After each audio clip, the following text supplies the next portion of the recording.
welcome to the Project Pascal Forum. Today we are honored to have with us Mr. Howie Lau, a distinguished leader renowned for his exemplary contributions to the technology and sustainability sectors. We embark on an enlightening conversation with Mr. Lau, exploring his insights on innovation, technology, sustainability, and beyond. So Mr. Lau, thank you for joining us today. So let's begin our discussion by exploring your journey in innovation and collaboration.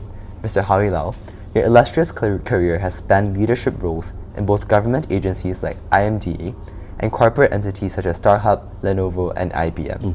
So could you provide us with a glimpse into your journey and shed light on the nuanced approaches to driving innovation and fostering collaboration within both the public and private sectors? Well, Taeyoung, first of all, thank you for having me, and I must say that this is a very wonderful initiative that you're putting together. So it's a pleasure to be involved and then to maybe share a couple of thoughts on some of the topics that you guys may be interested in.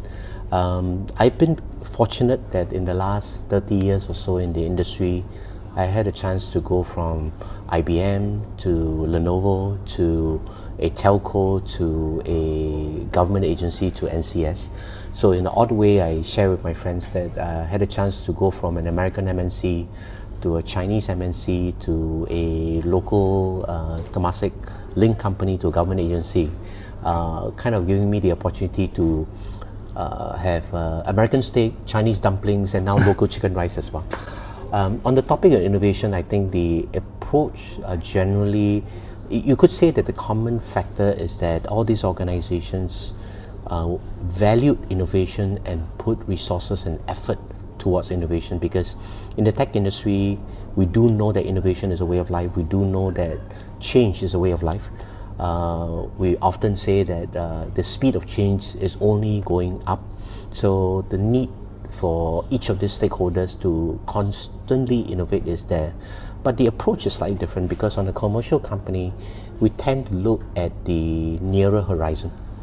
Because we look at what are the value of innovation that we could reap potentially within the next 1 to maybe 3 years. Whereas from a government agency, we tend to take a much longer term horizon, because we will look at planning that goes beyond the immediate year. So that's one delta. The second delta, I would say that the commercial companies tend to look at innovation within the realm of our stakeholders, which will include our shareholders. Whereas if you look at a government agency like IMDA, our focus tends to be more on the ecosystem level. That means, what does it take for the industry to thrive? Whereas the question that I would ask when I was in Lenovo or in StarHub or in NCS is that primarily, what does it take for the company to thrive? And yes, as part of our larger effort for the community, we will be also looking at helping the broader ecosystem to grow, but that is not our primary. Our primary is, what's the value that can be generated from the company. Whereas when I was in the government, we looked at it more from a ecosystem level. So I would say the two fundamental difference is that the time horizons are different, and secondly is perhaps you can call it the aperture or the focus is slightly different. That's very insightful. It's really interesting about the distinction between the aims or focuses of innovation in the government sector and the private sector. Primarily, and firstly, that the government sector focuses more on the long-term aspects, and also that the gamut of the benefit of innovation is more focused towards the sector-wide as compared to just for the company itself. So next, let's delve into the evolution of technology, digital transformation. So throughout your journey, you've witnessed the remarkable evolution of technology and its profound impact across diverse industries. So could you share a pivotal project or experience that has significantly shaped your understanding of technology's potential for driving meaningful transformations? Meaningful project. Maybe I'll start with where the shifts have been. One is that and this is quite a popular way of framing it, is that one of the big shifts happened in the technology world is when the PCs came along. When the PCs came along, it kind of created a wave of change. The next shift came when www or the internet came about. because that again shifted the paradigms in terms of what computing capabilities and potential would be. Then the third shift came about in 2007 when iPhone first came about, because that started the smartphone era, and that kind of created the whole world of apps that we never knew existed. Before the smartphone came along, we were never expected that Airbnb would give hotel chains a run for money. We have never expected that Uber and Grab would have given traditional transport companies a run for money. So that was the third shift. The view today is that we're now at the cusp of a big shift, which is the AI facilitated or the AI induced transformation shift. So in the tech world, it's exciting because it's always changing a lot of things. I think for me, maybe my first aha moment on the value of tech, perhaps I was lucky when I was in my early stage in career in IBM. I was doing a project for the local police, and the project was basically to be able to take normal laptops, ruggedize it, to put in communications capability, and back then we did it in 4G, 5G, such that the police officer would able to use the ruggedized laptop in his police car to check on license plate, to check on registration, to check on things that will help him solve potential crime or to provide support faster. So after we did that project, in one of the days on the weekends, I was at a local market. I saw a police car and I saw the policeman using it. And at that moment, the light bulb went on for me to say that, wow, the work I do in tech is meaningful because it is making tomorrow safer. It is making lives better. So I think that was my first aha moment. And I think in a lot of ways now, in every job that I embark on, I try to see the connection between how technology is making a difference to the lives everywhere else. So in my current job, for example, NCS, I'm excited about NCS because our mantra, our purpose is clearly stated, is to advance communities by harnessing technology. We don't do technology for technology's sake, but it's making lives better, making communities better, making businesses better. When I was in StarHub, I look at the job as how do you make communications and entertainment, because we had TV businesses, better. So in a way, I think if you open your eyes, and if you're in the tech world, you will find that there are many occasions where technology is making a difference. So, but it's just a few examples of what I've experienced. Yeah. Oh, that's like a very inspiring approach to developing or creating technology in a way that you want it to be assimilated into society and leave a positive impact, right? Yeah. So the mantra that we use now internally within the NCS company, we call it "Make Tomorrow." So when we work with the organizations doing public safety and justice, we think about what does it take to make tomorrow safer. When we look and we work with the healthcare organizations here, we think of the question as how do we make tomorrow healthier. We don't think of it as can I provide X technology to you, but the problem statement out there is that how do we make tomorrow healthier?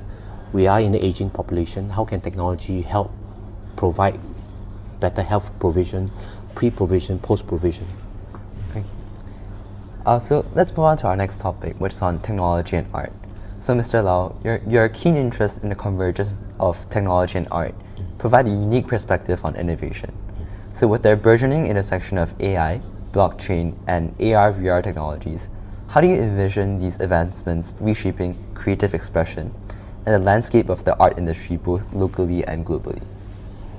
I think, first of all, I would say that tech has made its way into almost every industry, whether it's banking, whether it's manufacturing, retail, or otherwise. Art is a little bit slower to adopt technology, but it's caught on in a big way as well. So if you look at art from the whole continuum of art creation, art curation, art presentation, art market, art distribution, this whole space now has potential for technology to be involved in many different ways. There was a craze 2 years ago with NFTs, I'm sure you can remember, where everyone was excited about the NFT world because the potential of blockchain and payment using cryptocurrency and all that excitement. But if you look at, while the NFT hype has died, what it opened up the eyes is that now art can potentially be captured and containerized and transferred and transacted in a way that it's never been before. So if you look at the application of technology across every phase, from art creation to art curation to art market to art distribution, tech has been involved in so many ways. So I think we're in an exciting phase where you will see new versions of art that perhaps in the past was more defined to a certain stereotype of a painting and of a drawing. I think there'll be a lot more variations of ways art can be produced. And for the artist, it's good news that your art now can be consumed and appreciated through more channels than just your traditional medium. I think in a tangential area, one of the big shifts that we're seeing in the industry is what we call the evolution of human experience 2.0. The man-machine interface, despite all the advancements of technology, the man-machine interface has stayed rather traditional for many years. So what I mean by that is that many years ago, the output was typically a screen. What has evolved? Now you have smaller screen, medium screen, foldable screen, curved screen, but it's still a screen. So the output still tends to be a screen. What's a typical input device? Like keyboard. Keyboard. It was in 1867 or so. Oh. You can Google it. I think it's when the first typewriter came out and the first QWERTY keyboard came out. So the input device of a keyboard has been around for the longest. Yes, we get better keyboards today, but it's still the output device of a screen. Yes, we have better resolution, we have foldable, bendy curves, but it's still a screen. But there are now advances, not just in AR, VR, XR, but haptic, but brainwave interface, gestural, motion-based, speech to text, text to speech, that allows us to reimagine what that man-machine interface or human experience would be. Because the way you can benefit from tech now could be so much dramatically different. Benefiting from tech doesn't mean I have to type something and to see it from a screen. Benefiting from tech could be as simple as that my exoskeleton is now talking to a device and my motion is controlling the type of inputs I want to receive. So I'm excited about that because while it's a slightly different area, it is actually very much intersecting the world of art, because it means the way you express yourself no longer means transfer your painting onto a screen. Your expression of your thoughts and your artistic expression could be transferred in many different medium. Yeah. Oh, that's really interesting. So not only does like technology bring about like new forms of art such as NFTs, but there's also new ways of expressing art and possibly like, interacting with art with Yes. technology. Yeah. Especially the interaction with art, because the traditional art form tends to be a one-way expression. Yeah. I paint, I show you. I dance, I show you. I sing to the audience. Yes, there are performative art that creates a bit of interaction, but that tends to be the exception rather than the rule. But today, it's just so much potential that your art now can be part of everything that you do, can be engaging, can be interactive. So I'm pretty excited in this space. I think the possibilities are there. So let's now move on to the next topic, which is on technology and sustainability. So sustainability has emerged as a paramount consideration in discussions surrounding technology and corporate responsibility. How do you envision the role of technology in addressing sustainability challenges? So could you share specific examples of how NCS is employing technology to promote environmental stewardship and drive sustainable innovation? I think this space of sustainability has become front and center for all organizations and governments, because there is a recognition that this agenda is becoming more pressing, becoming more urgent. I think last year was the halfway mark of the UNSDG goals checkpoint, and I read somewhere that about 70-80% of the targets that were set not progressing. So it is getting more urgent, and it's actually wonderful that more and more organizations are taking this space with a lot more effort, with a lot more focus, and I think NCS is doing the same.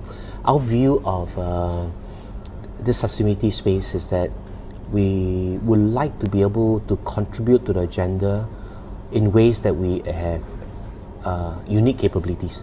And our unique capability is that we have ability to harness technology cleverly to figure out how do we advance the agenda.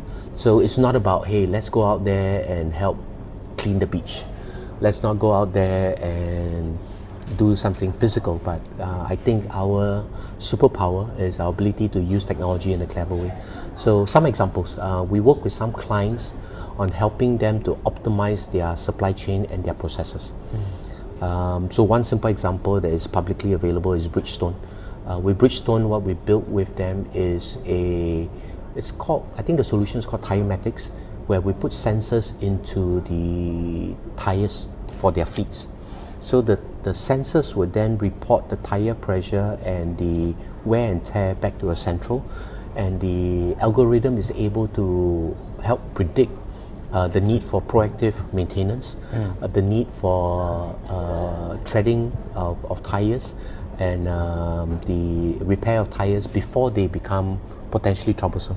Yeah. So it's a simple solution, but what it does is that it allows the routes to be better managed, saving fuel, reducing carbon footprint, improves the downtime, which again reduces the carbon footprint and the type of emissions and the cost that's out there. So by increasing your efficiency, there is a derivative effect of better sustainability results. Another one is that we work with a building estate to put in smart sensors so that you are able to better control your electrical consumption, your aircon consumption, to be optimized when there are people, when there are no people, to optimize where you put allocate your human resource, when do you actually send. There are even sensors to let the cleaners know when to go and clean the toilet, as opposed to a regular site. So that's the other group where we work with clients on what we call smart things and smart estates, because by using sensors and all this, we're able to kind of reduce the energy consumption. That's the second area. Third area is that there are teams working with data centers to help them implement greener data centers. Data center, as we know, churns a lot of power, but if you use the right technology, if you use the right algorithm, you can potentially reduce the size of the emission as well. So that's the third area.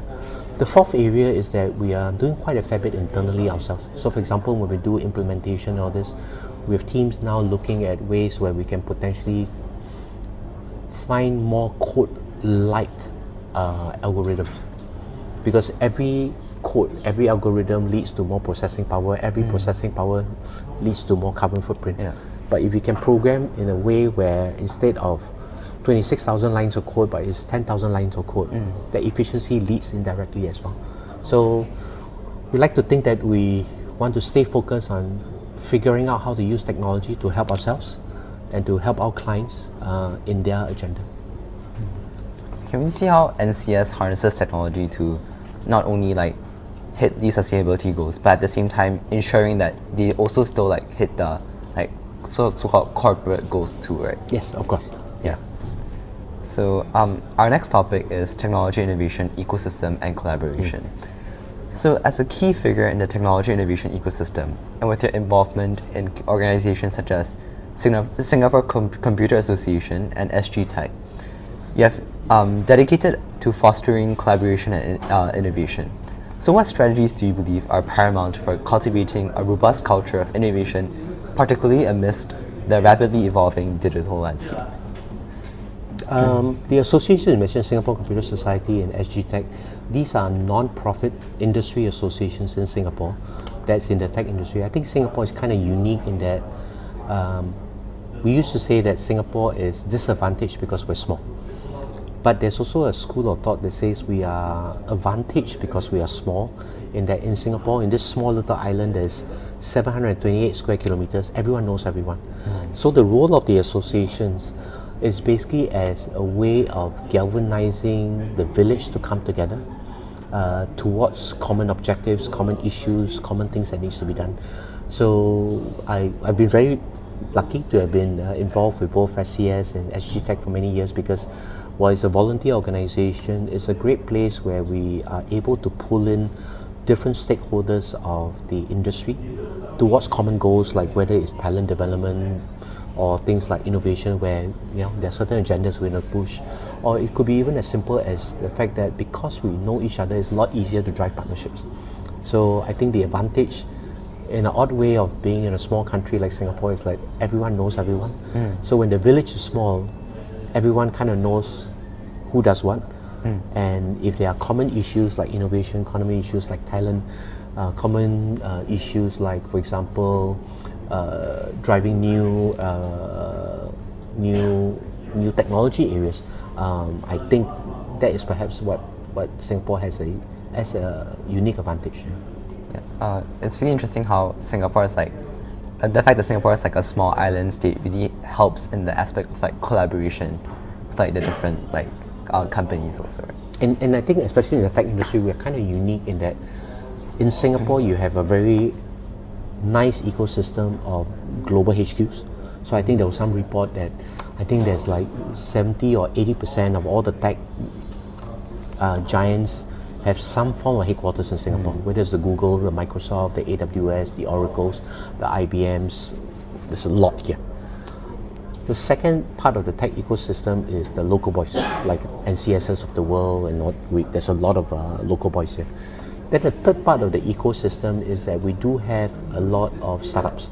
There's, at the last count, I think probably 4,000 to 5,000 tech startups based out of Singapore, because there's good venture capitalists and funding available here. Then on top of that, you have large corporates like DBS and SIA, who are big users of technology. And then lastly, the government. The government here is very tech progressive.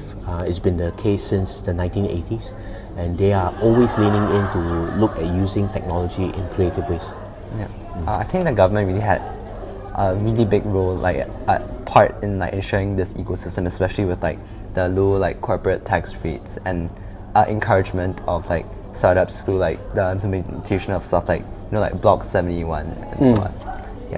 So as a board member of Cyber Youth Singapore and Science Center Singapore, you're leading the next generation by fostering them as innovators, creators, connectors, and problem solvers. So, Mr. Lau, for students aspiring to make a positive impact through innovation, is there a key thought that you'd like to impart to our students as we come to the close of this discussion? Well, I think first of all, I am actually super encouraged, because I think meeting you and what you are doing with this initiative is very encouraging, because I think the wonderful thing about technology is that technology is ageless. You don't have to be a certain age to be able to harness technology to do something meaningful. The Cyber Youth Singapore is a youth for youth non-profit organization. The team there basically looks to be able to help their fellow youth use technology better, to help to bridge the gaps that may be out there, and to drive a positive agenda. Science Center is about inspiring young minds in the world of STEM. So I think maybe a few things in my mind is that one is that the best time to start is yesterday. The second best time to start is today, because digital is ageless. It doesn't wait for you, so it's how you embrace it. And then the second is probably more along the lines of the good thing about tech is that the rules are yet to be written. So yes, you can kind of look backwards and say what were the things that worked and how it can be used for, but there's so many amazing things that can be done, and it's just application of some creativity. I remember many years ago we did a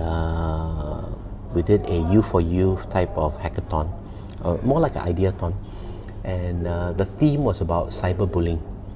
And there were two students from a secondary school that came up with a very simple it wasn't an app, it was a piece of code that sat underneath your digital keyboard on your mobile phone. And there was a bit of intelligence behind that says that if you're using your keyboard and you're using angry words, you will detect your angry words, and after X number of minutes of angry words, it will ask you to stop, or you will pause your phone so that you will calm down, because you could be the one doing the cyberbullying. So when we saw that, we're like, wow, it's just such a clever idea. And I think we've always been, just last week we had a hackathon with the finals on hackathon with NUS, and the 8 finalists, they came out with the ideas on how to use data for the future urban mobility. I think there were great ideas ranging from better accident management to better planning for traffic management to things like better cycling paths. So I would say the second thing is, feel free to rewrite the rules. Yes, there are things you can learn from the past, but there are many things that is yet to be written. Yeah, and thank you so much, Mr. Lau, for sharing your valuable insights with us. Today, the journey of Mr. Lau exemplifies the transformative power of visionary leadership in driving sustainability and technological innovations. NCS's steadfast commitment to sustainability underscores the profound impact that technology can have in shaping a better world for future generations. As we navigate the complexities of an ever-changing world, let us heed Mr. Lau's call to action, embracing chaos as an opportunity for innovation and collective progress towards a sustainable future. Thank you so much. No, thank you so much. Yeah. Okay. Thank you very much.